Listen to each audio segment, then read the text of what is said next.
Alagapuri dam கிட்டத்தட்ட எப்போ உங்களுக்கு தெரியும், அதாவது ஒரு தடவை வெள்ளம் வந்துச்சு, மதுரையில வெள்ளம் வந்துச்சு. அதுல இருந்து இன்னைக்கு வரைக்கும் பாத்தீங்கன்னா 2 ஆட்சியும் அழகாபுரி டேம்ல தண்ணி வரல, ஒண்ணும் வரல. அதை பத்தி அதாவது ஒண்ணுமே செய்யல. ஜெயலலிதா ஒண்ணும் செய்யல, கலைஞர் ஒண்ணும் செய்யாம இருக்காங்க. ஏன் அந்த அழகாபுரி டேம்ல இது வரைக்கும் என்ன பண்ணாங்க? சரி, ஒண்ணும் பண்ணல.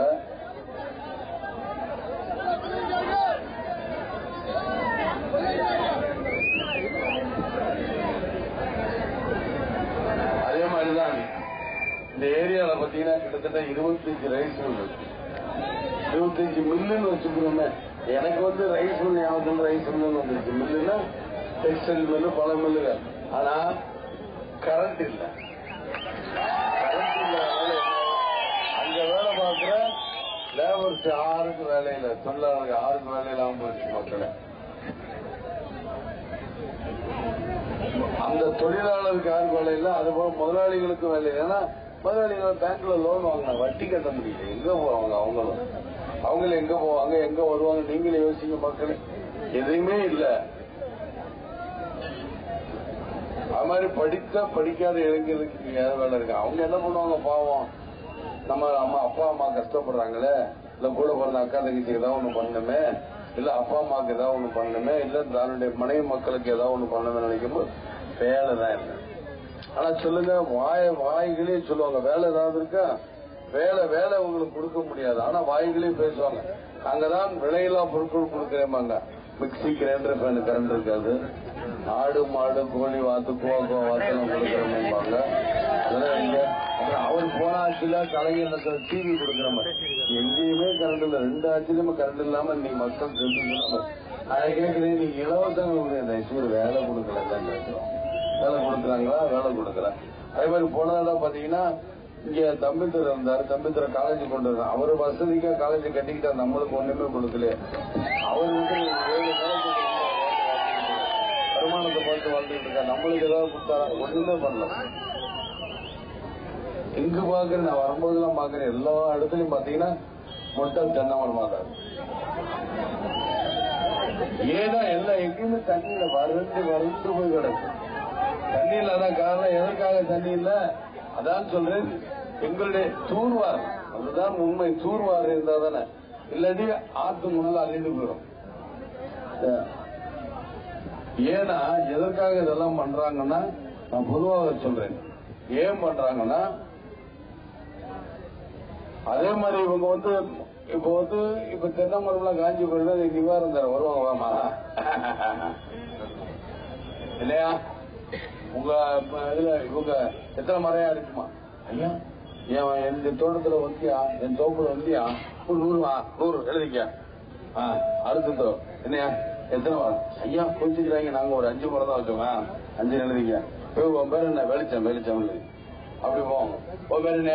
ராகவன் எழுதிக்க. எத்தனை உன் தோப்பு எத்தனை ஏக்கர்? ஏன் கொஞ்சிக்கிறாங்க? ஒரு 10 ஏக்கர். சரி, 10 ஏக்கர் எத்தனை மரம்? 100 மரம் எழுதிக்க. சொல்லிட்டு போய் 5 நிமிஷம் கொடுக்கல. சும்மா எழுத ஆக வந்துடும். நம்மளும் அதாவது கொடுக்கறது கூட பொத்து கொடுக்குங்கிற மாதிரி நம்மளும் ஆனந்து பார்த்து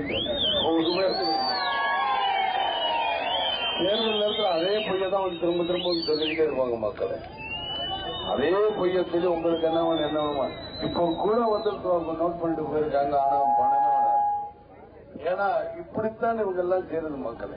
எங்கள் வயக்காடு பார்த்தா, நாத்து நட்டாய, களை எடுத்த, எங்களோட பெண்களோட குஞ்சங்களோட மஞ்சள் எடுத்து கொடுங்க அப்படிங்கிற அடுத்த வருஷம். ஏன்னா இந்த மாதிரிதான் இவங்க இறங்கி வந்தாலும் தெரியுது. ஒரே லட்சியம் தானா? என்ன லட்சியம்? இவங்க அதே ஒண்ணுங்கிற அதே மாதிரி கலைஞர் பதில் முன்னேற்றம் என்ன முன்னேற்றம்? சொல்றாங்க பாருங்க, பரவாயில்ல, எல்லாம் டாஸ்மாக் போறீங்களா?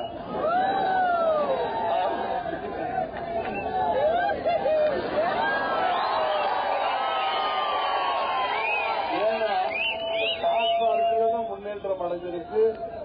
உங்க ஊழல்வாதிகளுங்கிற முன்னேற்றம். உங்களுக்கு பணங்கள் எதுவுமே கிடைக்காது. அவங்கள்ட்ட கோடியா இருக்கும். எவ்வளவு நாள் இருக்கும்?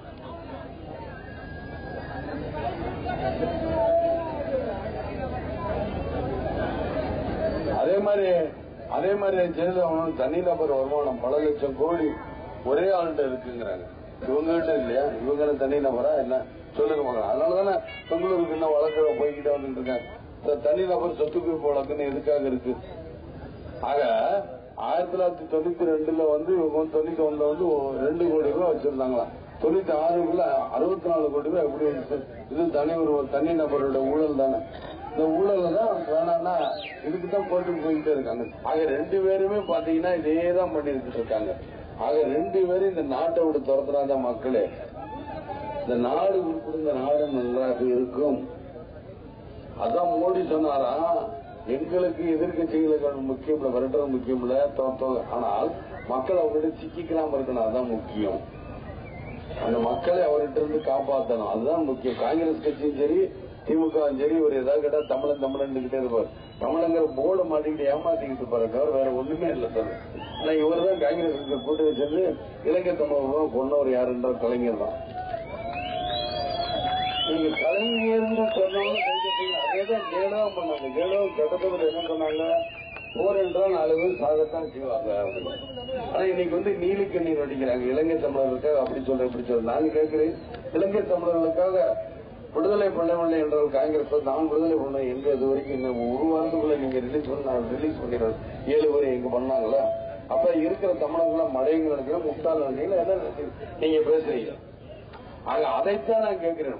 ஏன்னா கலைஞரும் இதைத்தான் செய்யறார், ஜெயலலிதா. தமிழ்நாட்டு மக்கள் முட்டாள் நினைச்சிருந்தா என்ன முட்டாளா இல்லை. தமிழ்நாட்டு மக்கள் விவரமானவங்க. உங்களை ஒரு நாள் என்னைக்காவது ஓடோட வரட்டி அடிப்பாங்க.